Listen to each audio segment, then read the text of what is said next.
नमस्कार, माली समाचार हिंदी में आपका स्वागत है। मैं दिनेश माली। तुमको मिर्ची लगी तो मैं क्या करूं। 68 सीटों पर निर्विरोध जीत को लेकर विपक्ष पर फडणवीस का तंज।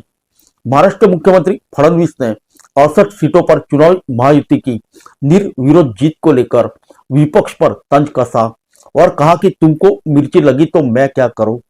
उन्होंने यह भी दावा किया कि धुले का विकास तब तक नहीं हुआ था जब तक 2003 में निगम बनने के बाद भाजपा सत्ता में नहीं आई। आइए जानते हैं विस्तार से।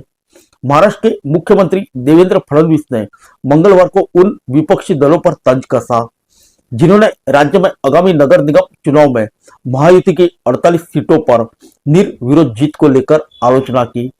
उन्होंने कहा, तुमको मिर्ची लगी तो मैं क्या करूं। यह बात उन्होंने 15 जनवरी को होने वाले 29 नगर निगमों के चुनाव से पहले उत्तर महाराष्ट्र के धुले में एक रैली को संबोधित करते हुए कहा। मुख्यमंत्री ने धुले में भाजपा के 4 नगर सेवकों को निर्विरोध चुनने के लिए मतदाताओं का धन्यवाद किया। उन्होंने कहा, हम पूरे दिल से इस समर्थन को स्वीकार करते हैं। उन्होंने कहा कि अब तक 35 लोकसभा सांसद निर्विरोध चुने गए हैं, जिनमें से 33 कांग्रेस शासन काल में थे। फडणवीस ने विपक्ष पर तंज कसते हुए कहा, अगर आपके समय में कोई निर्विरोध चुनाव हुआ है तो लोकतंत्र पर खतरा नहीं था, और अगर हमारे समय में ऐसा हुआ तो लोकतंत्र खतरे में है। धुले को महाराष्ट्र का प्रवेश द्वार बताते हुए मुख्यमंत्री ने कहा कि शहर की एक और गुजरात और दूसरी और मध्य प्रदेश है।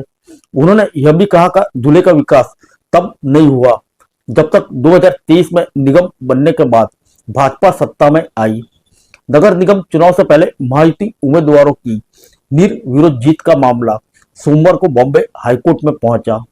महाराष्ट्र नवनिर्माण सेना यानी मनसे के एक नेता ने 68 सीटों पर परिणामों की घोषणा पर रोक लगाने और कथित तौर पर बलपूर्वक नाम वापस देने की जांच की मांग की। इससे एक दिन पहले शिवसेना उद्धव ठाकरे के प्रमुख उद्धव ठाकरे ने यह कहते हुए राज्य निर्वाचन आयोग से इन 68 सीटों के परिणाम रद्द करने की अपील की थी कि निर्विरोध जीत से जैन जी और पहली बार वोट देने वाले मतदाताओं के अधिकारों को छीना जा रहा है।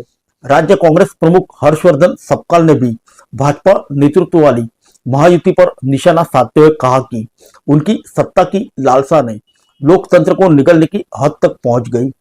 फिर मिलेंगे अगले बुलेटिन में अन्य किसी खबर के साथ। तब तक के लिए इजाजत।